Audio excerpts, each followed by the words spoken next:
Okay, good morning, everybody, and thank you for coming to the today's Restaurant News Chapter 1 networking group. We are a group of vendors in the food service industry who get together every week to help each other and also to solve problems that a restaurateur might have in running their business. So if you're watching this on YouTube or you have a question and you'd like to have it solved, please give us a call at 561-620-8888 or go on our website and schedule yourself to come to a meeting at trnusa.com.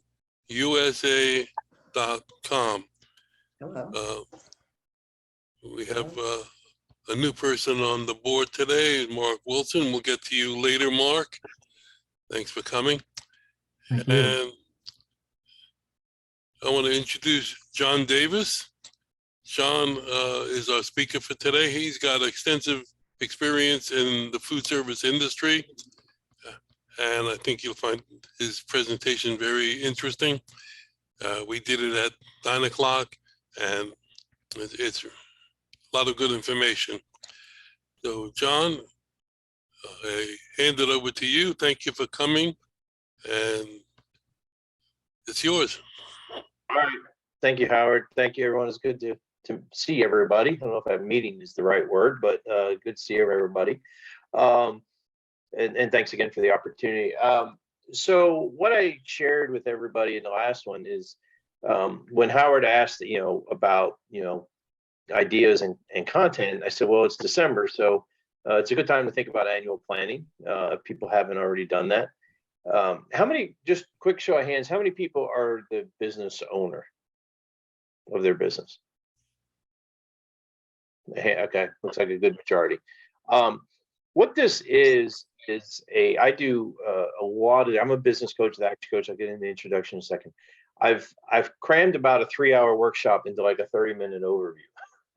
So it's good it's recorded, and also I've dropped in a copy of the PowerPoint for future reference to go back to. So we're kind of hit through the process and the highlights, and you can go back and do it on your own. So let me I need to share a screen here, Howard.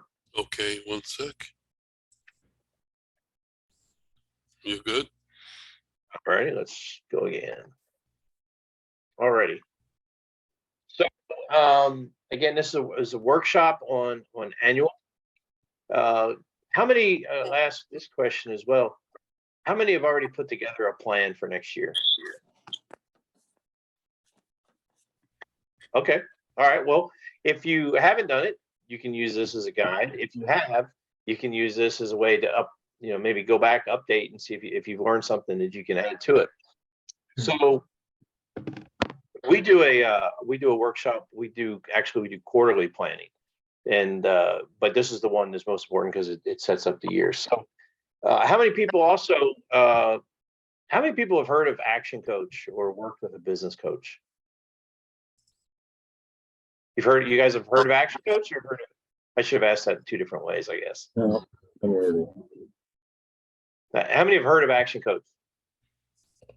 One, and then one is worked with a business coach. So anything I do here, I want to make sure you get value out of your time. You're investing the time with me, and I want to make sure you get something from it. So what we do is we work on ways to generate additional profits, free up time, build your team. And of course, what we're doing here is working on the business, not in the business. We all have to work in the business to some extent, but setting aside time to work on it is where you're really going to move the needle. A little bit about us, for those who haven't heard of us. World's only business coaching firm. Our founder, Brad Sugars, started the concept about 28 years ago in Australia. And now we're in 1,000 offices. This says 70 countries. We're in 80 countries globally. And our vision is to create world abundance through business coaching is an education. But the abundance is because those coaches, if I run into an issue, I can ask any coach out there, an issue I've run into before, I can their tools, ideas, the concept, right? We should to raise the whole economy and easier for business owners out there. So collectively, we're coaching 15,000 businesses in the world. Also, just a little bit of background. Howard mentioned I was in the manufacturing side of commercial food equipment. Started a couple of years in display cases with Arneg, and then I do ITW, Hobart, and Charleston for 16 years, for mostly in refrigeration.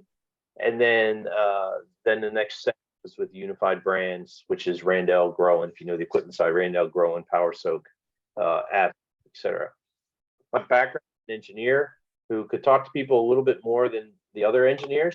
So that moved into managing the technical service departments for Charleston, the parts sales, eventually into product management, marketing strategy. So my last 10 to 13 years, I would say I was the head of the marketing and engineering departments at Charleston, and then at Unified Brands, I was the vice president, marketing, product management, and engineering. So I understand the food service industry. Engineering is problem solving, love the numbers. Marketing was business strategy, and then of course team development came with it.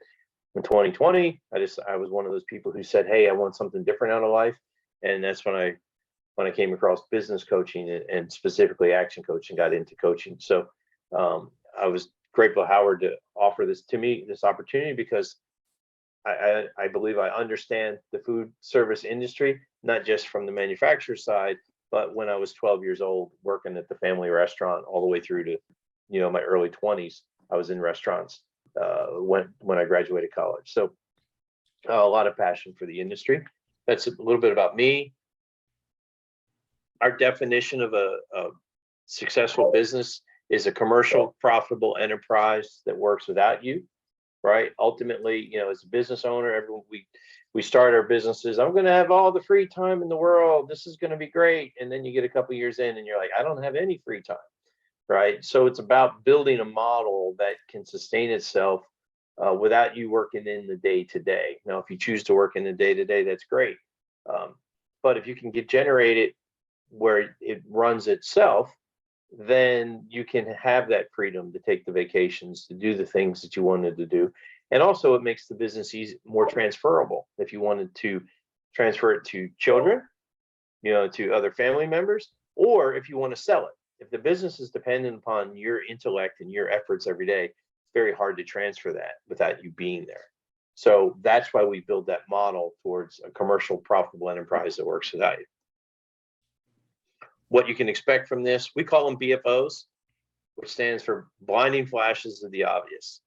Ideally, you're going to hear some things and go, oh, that makes perfect sense. Why didn't I think of that before? It's kind of that light bulb moment. These are the things you want to capture and take forward. So always seeking to give you some BFOs. So here's what I'm going to walk through.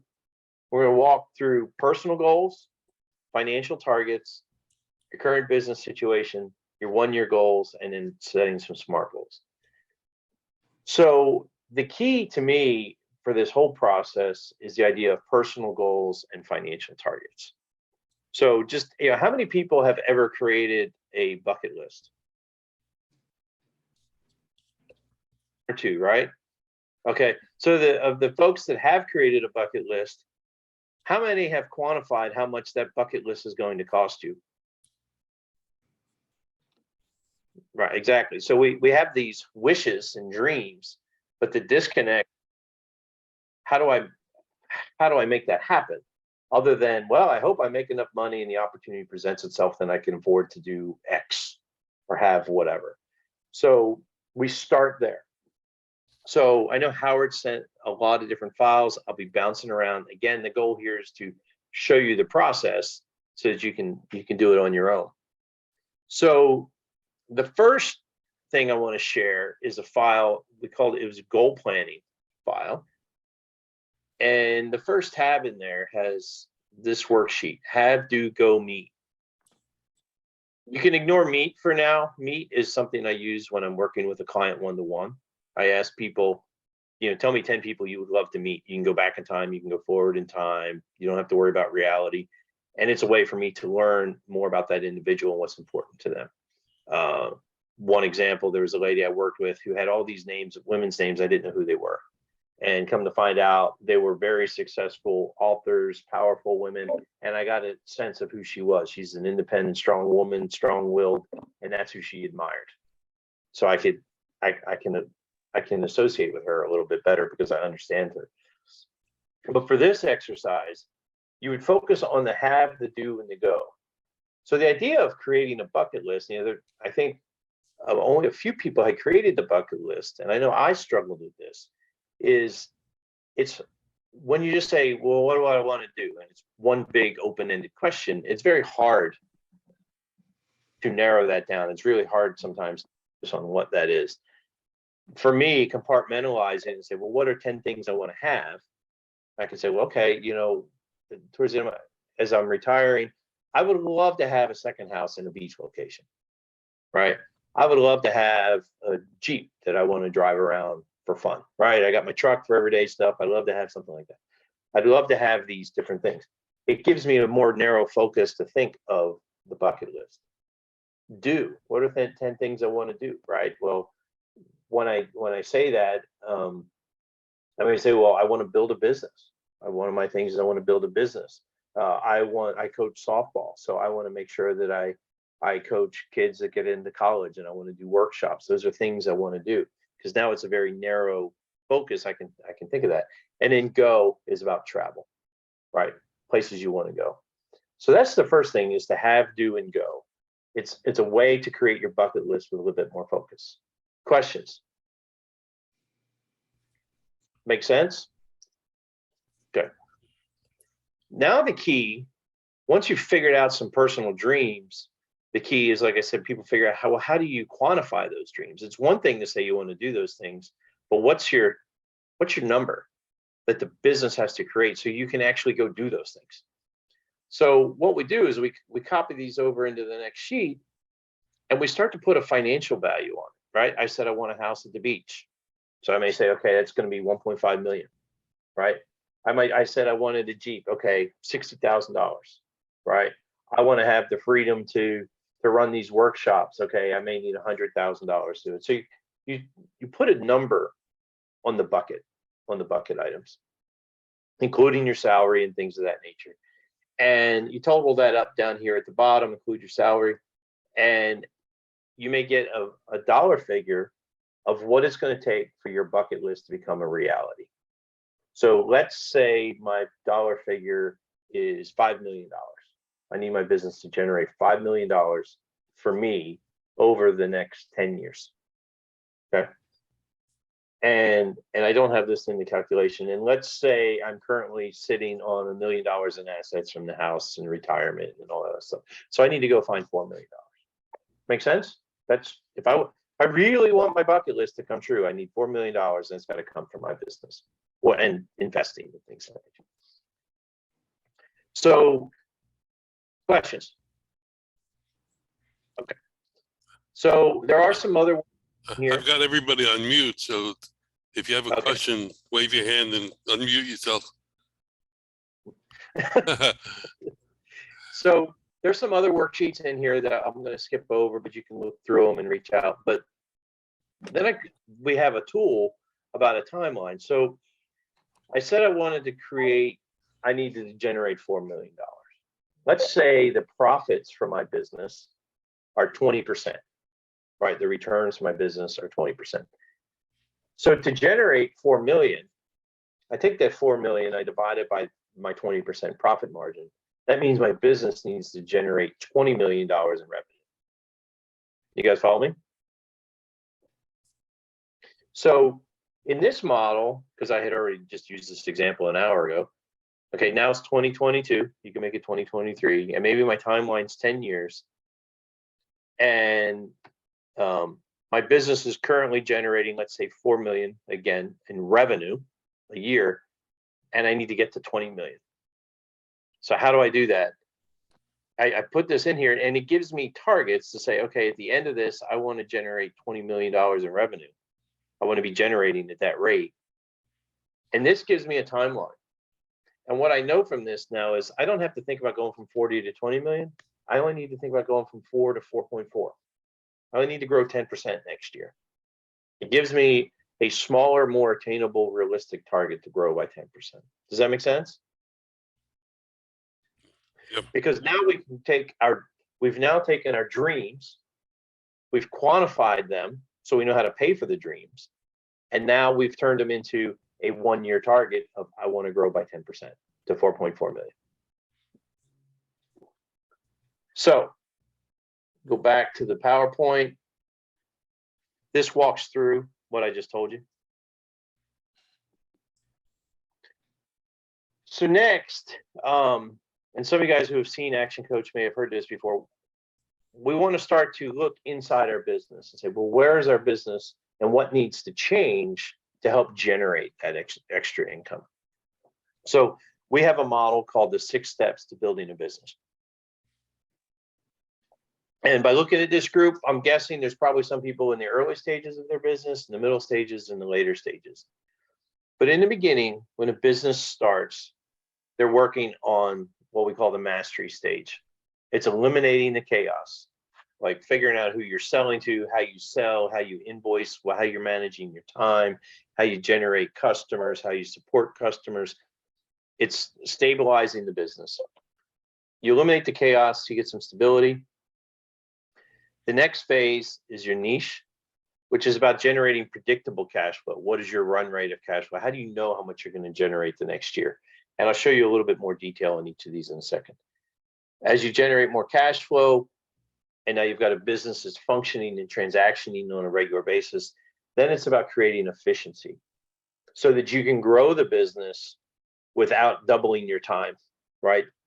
You're serving X number of customers, you're working 50 hours a week. If you wanted to double 2x your customers, well, you have to generate efficiency. Otherwise, you're going to have to work 100 hours a week. Who wants to work 100 hours a week, right? Nobody. So, but you work on efficiency and processes so you can scale up your business without increasing the time demands. You create some time with those systems and processes. Now that they're defined, we work on the team. What are the roles of the people? What are the qualifications? What are the experiences? And because the system's defined, now you know what they need to do. What are the job requirements, the performance requirements? And now you have a structure to scale up, with the last job being the last role that you fill in team is that general manager position. And then the general manager is the person who's now running the business to everything that you've designed. And now you've got the freedom to go do other things as a business owner. And when that happens, you get into synergies, vertical integrations, additional locations, expanding the business in different ways, buying other businesses. And then ultimately you get the results where that's the passive income, right? Where it's running without you, you sell it, et cetera. So this is the 6 steps at a high level. I'm going to show you a more detailed sheet. Here's a scorecard. This was sent out by Howard, I believe. Yes. It has the same 6 steps, but you can assess yourself on the key components. It's got a little drop down. You can say I'm a 5, I'm a, whatever. So you can self-assess, but it also, more importantly, it shows the details of what it takes to be at that mastery level. Mastery is your destination. Where are you taking your business? What are your goals, your long-term goals? What are your vision, your mission, and your values? Time management, understanding how well you use your time. Delivery is customer experience, knowing what the customer gets and why, and doing it consistently. And of course, knowing your financials. After that, once you've done that, niche is your unique selling proposition, your guarantee. And then these are the 5 ways to generate greater profits. Right. The 5 ways. Some people think about, well, I just need more customers. I need higher revenue. I need, better profit margins.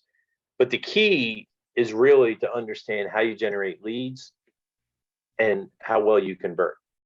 Generating leads and conversion, that's what gives you the customers. And those are the leading indicators. Those are the leading things to measure. Right. Also, average spend is average price of what people buy when they transact from you. Kind of the McDonald's, do you want fries with that? Driving up that average spend because you already have the customer.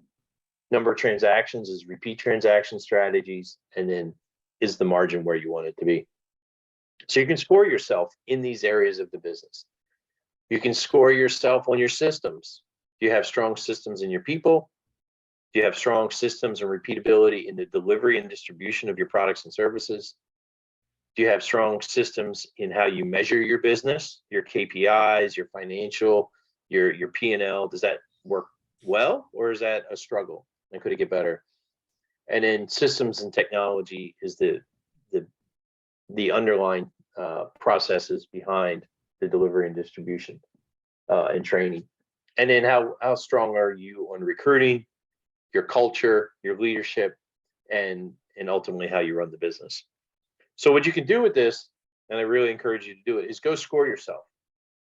Score your business and say, am I a 1 or 10 based upon this information? Because that leads into the next step. Any questions? All right, you muted them, so I know, I guess they don't have any. So next, the next stage, you've scored yourself, and you may think, and this came up in the last group a little bit, I've made some assumptions. It sounded like somebody on there had some team issues. Oftentimes people say, well, I have a team problem. And I just want to caution everybody, this builds up from the bottom. Sometimes if you have a team problem, it could be because the system's not defined. What are the processes? What are the goals? It could be the training wasn't there, right? It could be they don't share your values going all the way back to the vision, mission, and values. So sometimes if you have a team problem, you need to look lower in the group, lower in the business design to figure out where you need to work to improve your team. You have to have a strong foundation to get up to all of the steps. Exactly. Thank you. So let's say you go through and you score yourself and you say, I need to work on delivery, which is a consistent customer experience. And let's say it's lead generation. I need to work on lead generation and conversion because my business is running, but I think I can do better on what the customer experience is and how I generate more customers, which is leads and conversion. So you would identify those. And now we're going to go to, I'm going to bounce around here a little bit, bear with me. We have a workbook that's been shared with you. Zipping back to the top. This workbook, in the beginning, it has sections to talk about this rearview mirrors, kind of where you've been, your financials, where you've been, personal achievements. This dovetails with the goal setting, but then you're getting into your long-term goals. We just talked about the financial goals, right? And personal goals, and then also your 1-year goals. And you work on your vision. Here's our scorecard. Now, remember I said we want to work on delivery, leads, and conversion. So what you're going to do is you're going to go through this workbook, and each of these pages is tied to one of those boxes on the 6 steps. So if I said delivery is one of my areas to improve my business, you've got 6 questions that you can ask yourself. Is this a way to improve my delivery? Is this something I need to do? Do I need to have more defined customer service levels? Do I need a documented process and flow chart for the customer experience? Do I need to survey my customers?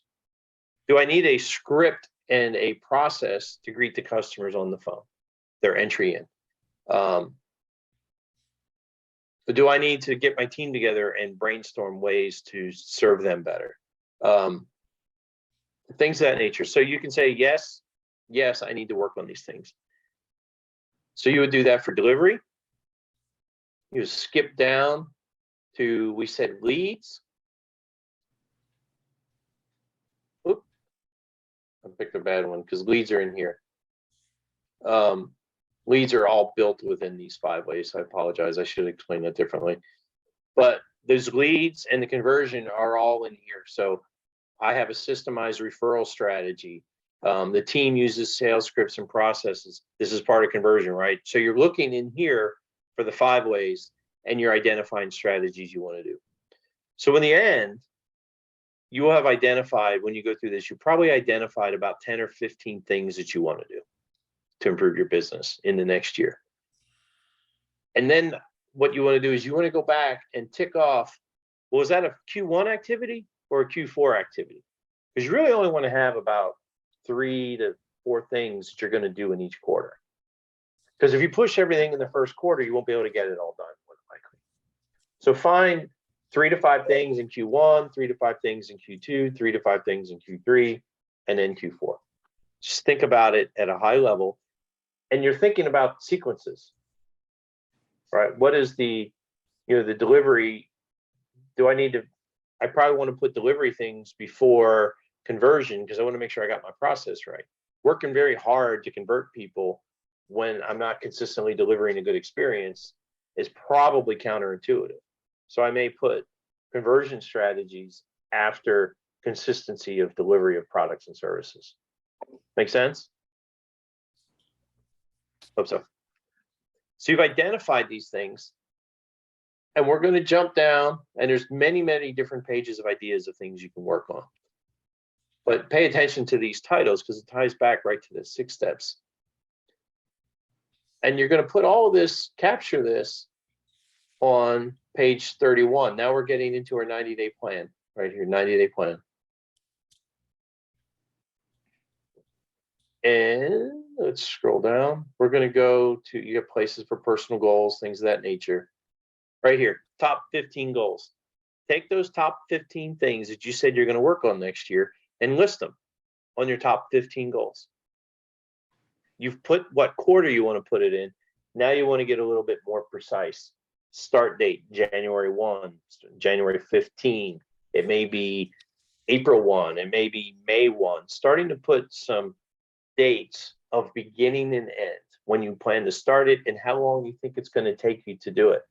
Because, and you may not know exactly, but it's important to think about that because you want to make sure you're not have 10 things going, 10 major initiatives at the same time. Anyone work in a corporate world where you had 10 major initiatives at the same time? Yeah, how'd that go? Not real good. And then the other thing is who. If you have a team, and your team doesn't all have to be employees. It could be your accountant, it could be your marketing firm, it could be a virtual assistant if you're a solopreneur. But think about who can do those tasks and delegate as much as you possibly can so that you can divide up the work.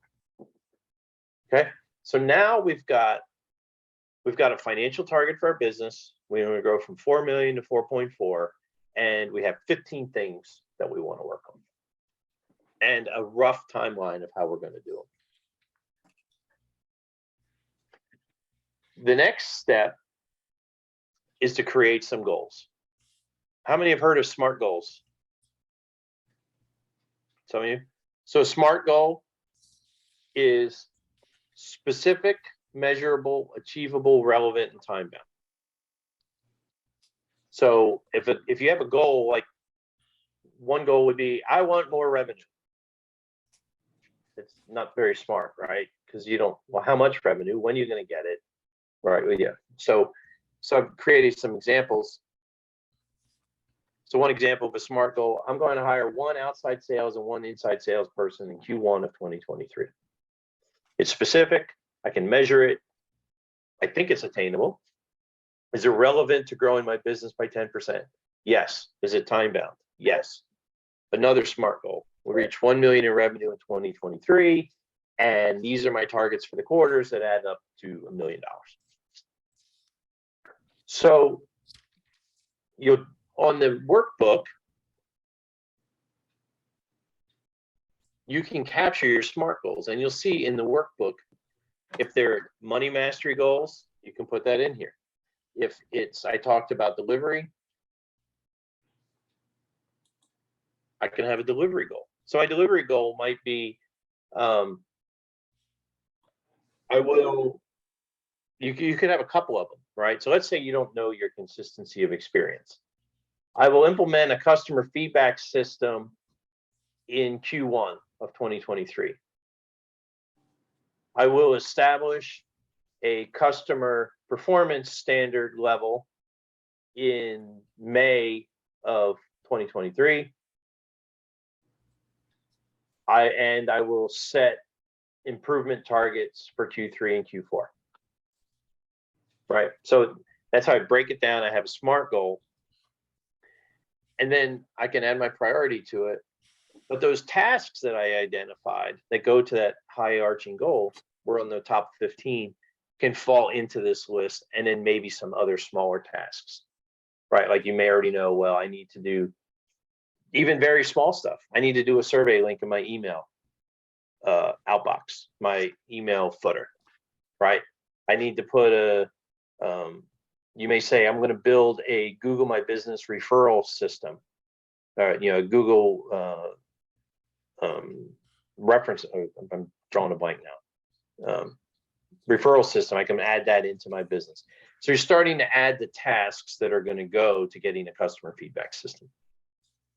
Okay. So now I have my goals written out in a smart way, and I've tied my actions to those goals. Ideally, all those 15 actions you've done will fit into some of your SMART goals. Questions? Okay. Next, I'm going to jump off this a little bit. I will share a file with you separately. I can't drop it in yet because it's open. I want you to focus on Q1. You've established your Q4 goals, or your 4-quarter goals, your full year goals, and you've identified what quarter you're going to work on them. Take the things in the first quarter, and we'll drop it into this spreadsheet. You'll add your SMART goal right here. I have $20,000 in net profit by the end of the quarter. This is how I'm going to measure it. And these are the tasks that I'm going to do. And you'll see we have weekly targets. In week 1, let's go back to delivery. Week 1, talk to my team about areas where we excel and probably could improve in customer experience. Week 2, ask customers how we're doing. Or week 2, figure out how I'm going to ask customers. Week 3, ask the customers. Week 4, measure the results. Week 5, set performance standards. And you can drop those tasks into your weekly targets. And what's important here, even within the quarter, you want to make sure you don't have 8 things going on in week 1, right? You want to see, I'm working on 2, 3 things each week that fit together and they have a good sequence. So that's how we go from personal dreams, long-term financial goals, 1-year financial goals, business assessment, business improvement targets, put them into a SMART goal and build up the activities. And now you have an accountability sheet to keep yourself on track. And again, I do this usually in a 3-hour workshop. So I'm trying to show you how to go do it. Now, I'm available to follow up if need be. So to do the long-term goals, we use the goal planning Excel file. For the 1-year goals, you have the Excel file plus the 6-step scorecard to identify what you want to do. And then for your SMART goals, you're capturing everything in the workbook, defining the goals, adding it to the calendar. And then one other piece, depending upon how you work, I talked about that 13-week calendar. If you're a digital calendar person or you're a paper calendar person, put it in the calendar that you use daily. Right? So if you said February 1st, I'm going to start this activity, put it there. So when you get to February 1st, you get that week. Okay, it's time to start this thing. So, questions about the process? Everybody can unmute themselves.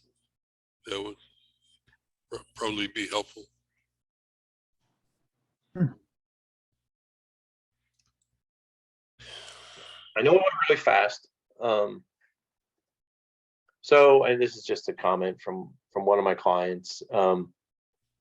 Things that I do, there's a lot of different ways to engage. I do discovery sessions. They don't cost anything. It takes about 90 minutes.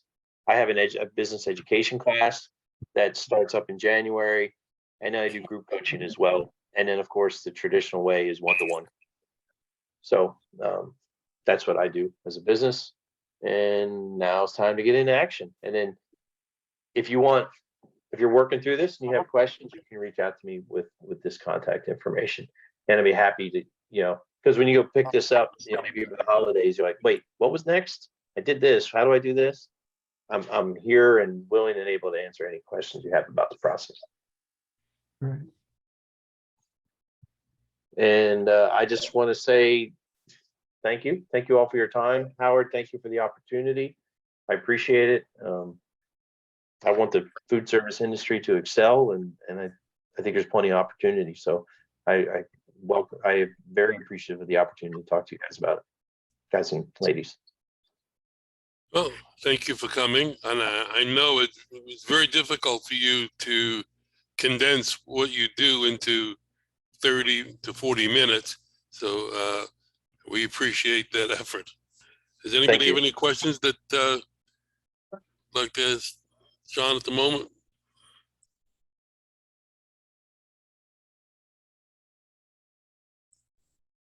I got Okay, one I guess I question. did it perfectly. Can I have this screen back, John? Mark, did you have something? Yeah, I had one question. Do you have like a, I don't know, a Calendly or something? If somebody wants to, grab 15 minutes of your time, or to just call that number and say, hey, it's me? Yeah, absolutely. While Howard's talking, I'll drop one in. Right.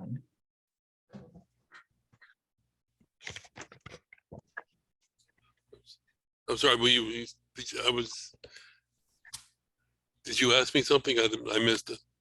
Mark asked for my Calendly, so I'm going to drop a Calendly link into the chat, and then later we can share it as well. When I started my business many years ago, I took a wall hanging calendar, the 2x2 calendar.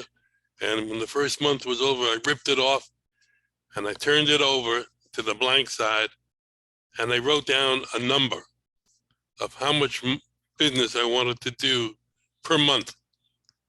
And I hung it on the wall where I could see it every day. And that sort of directed me and focused me, to that number. Sometimes you don't hit it, sometimes you do, but at least it's a goal that you have to try and hit that number. Yeah, absolutely. I've got my number up here, right? We should all have our number. I think writing it down is important, right? That's why we put it in here. And then when we do these workshops, like I'm doing one next week, we're going to have about 30 business owners in there. We're going to share what our goals are, because by not just writing it down, by stating it out loud verbally, even if those people you're never going to see them again. The fact that I'm going to say in front of Mark, I'm going to do X, I'm now just a bit more, tied and committed to getting that done. Ideally, you're going to share it with a partner you can talk about the goals and the progress, the process along the way. But yeah, writing it down, sharing it, stating it out loud are all important. Well, once again, I thank you for coming. And again, thank you for the effort of putting it into 35, 40 minutes. No, I appreciate it. I know that's tough. Howard, one more thing, because I think we have a moment. We didn't talk about this the last one. Anyone here do affirmation statements? I am statements? Putting that out there, saying that daily, a couple times a day, it impacts your mindset and reminds you that, hey, I'm going to go do this. I am building X.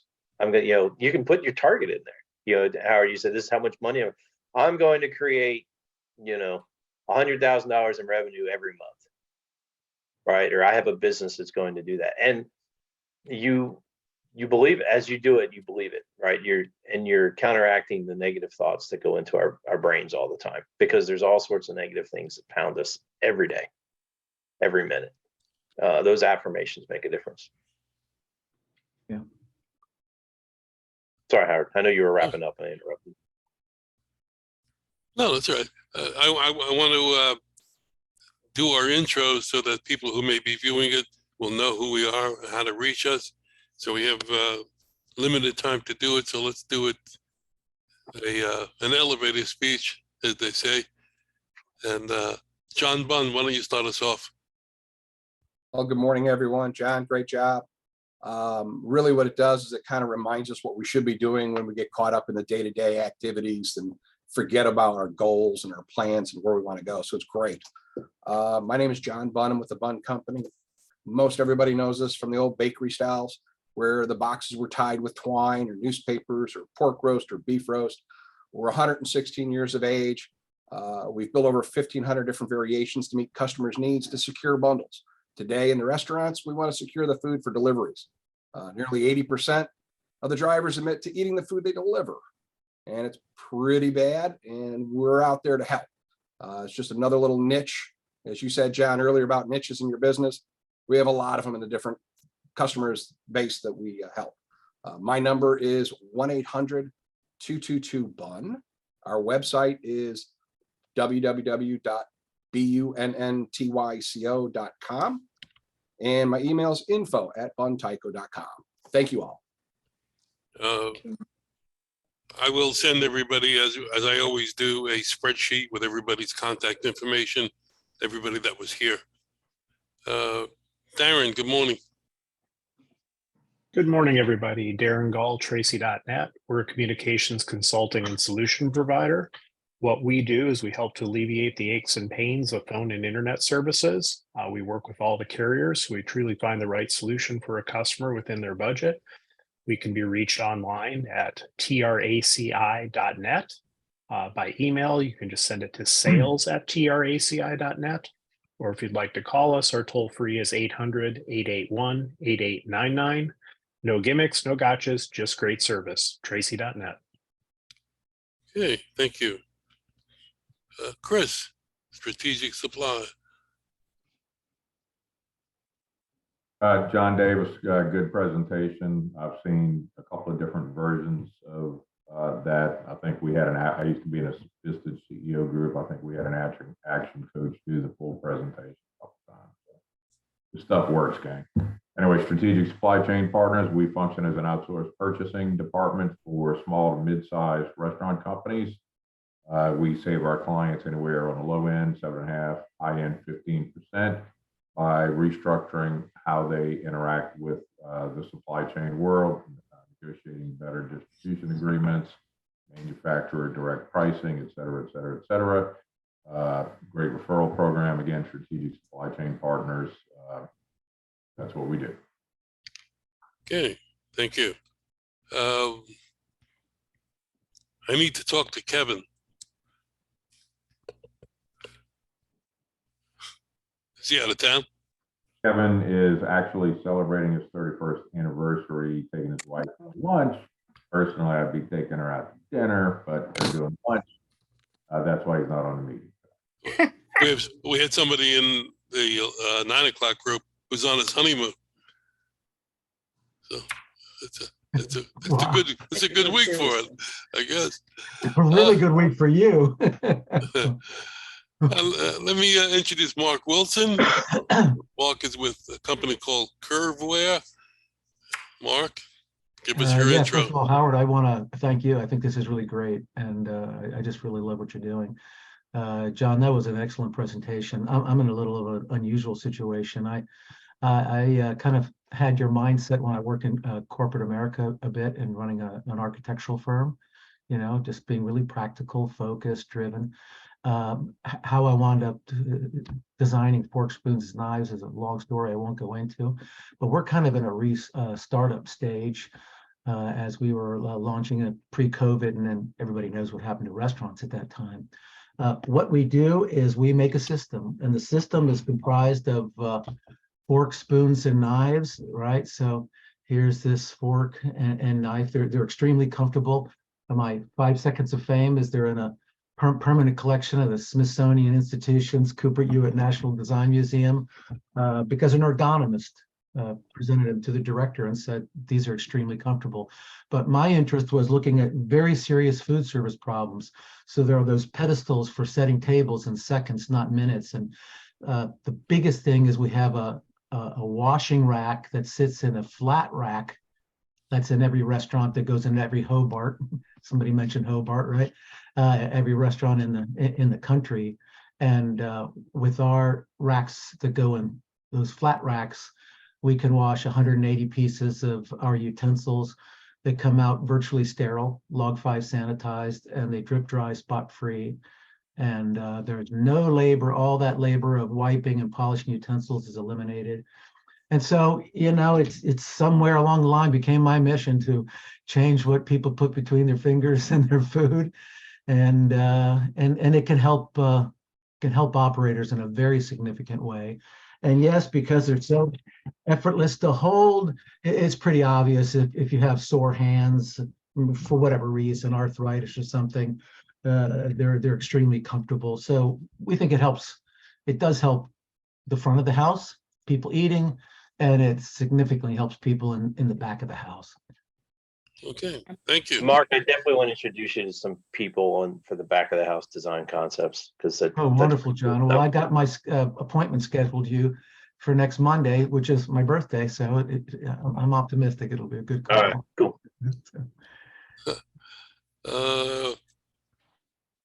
Terry Lena, good morning. Good morning. John, that was a great presentation. Our team is in the middle of. Not hearing you. You're not coming through clearly. Are you on speaker? Can you hear me now? A little better. A little better.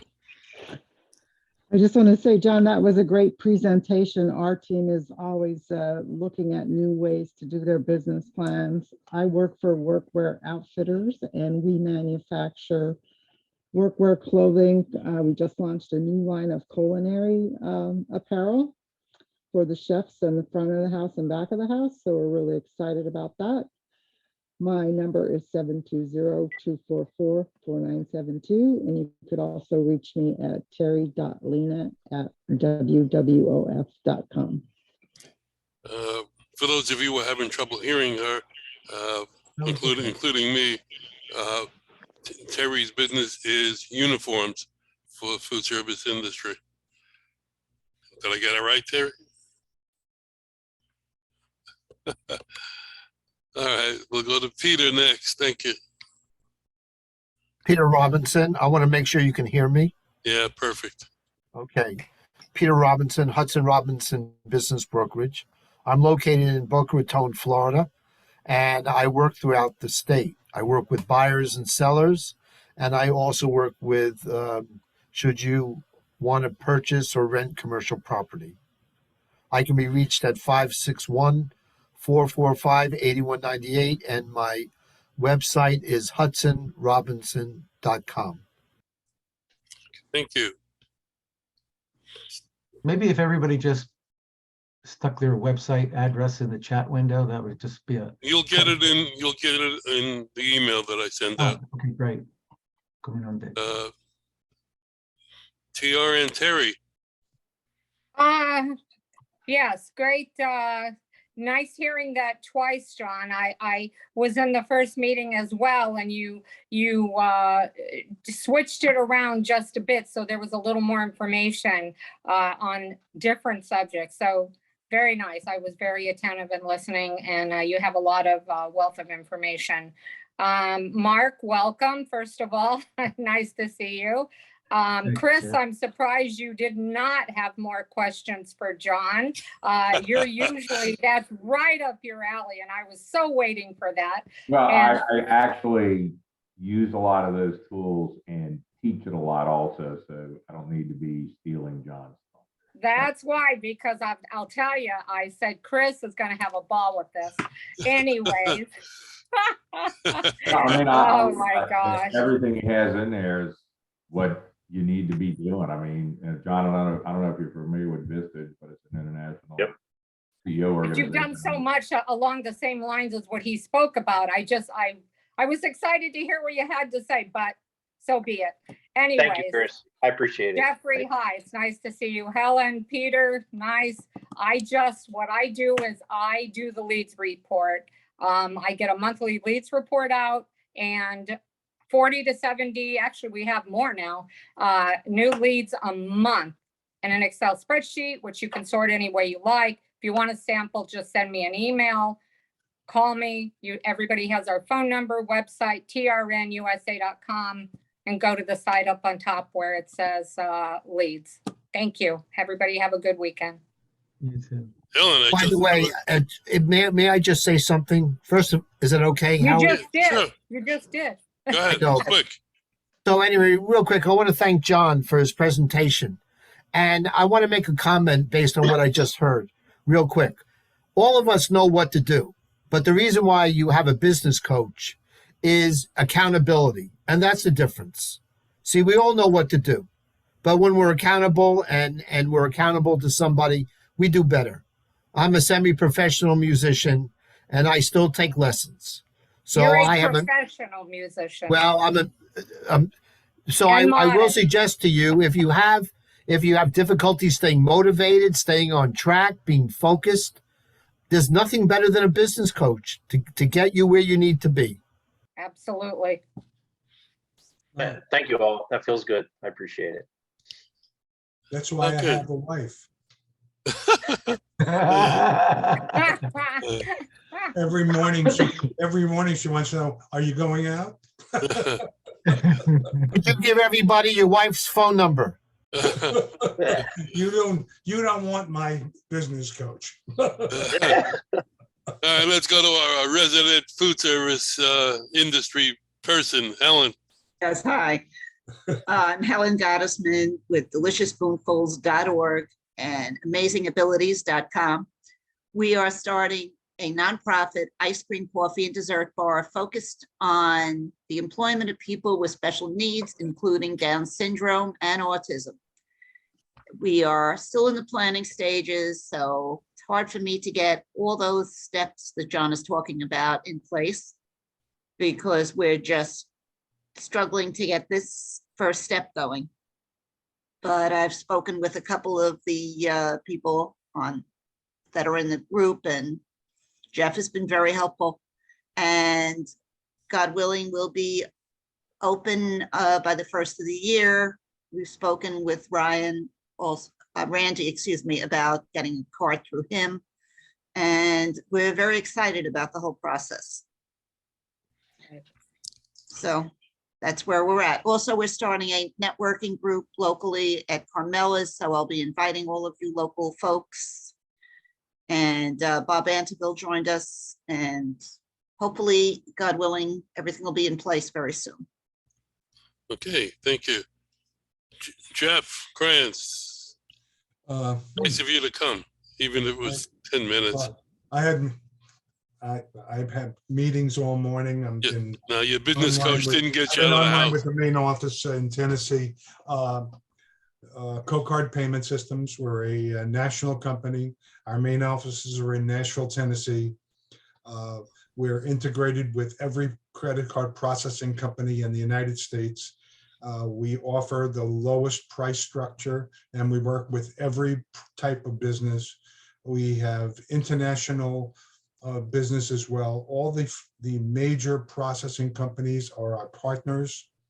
And in the case of First Data, we have the lowest prices of all the processors across the country because we have special, we made a special deal with them 10 years ago, and they can't get out of it. So we basically are an electronic transaction company. That's it. We take any type of electronic transaction money, and we can transfer it any place for you. We also have all the equipment to go about doing it. And that's about it. And if anybody here would like to have a coach, my wife is available. She gets it. She comes, she goes, are you going to the office today? I go, it's just down the hall. In other words, get out so I can do what I need to do. Exactly. She doesn't want to see me. No. All right. That brings us to an end of the meeting today. We're right on time. I want to thank everybody for coming. I want to thank John Davis again for coming and doing a great job. And like I said, I will send everybody the information so that you have all the contact information. We will be meeting next week. So again, thank you all for coming, and we'll see you next week. Unless anybody Thank you, has anything Howard. else. Thank you, everyone. Okay. Thank you And- very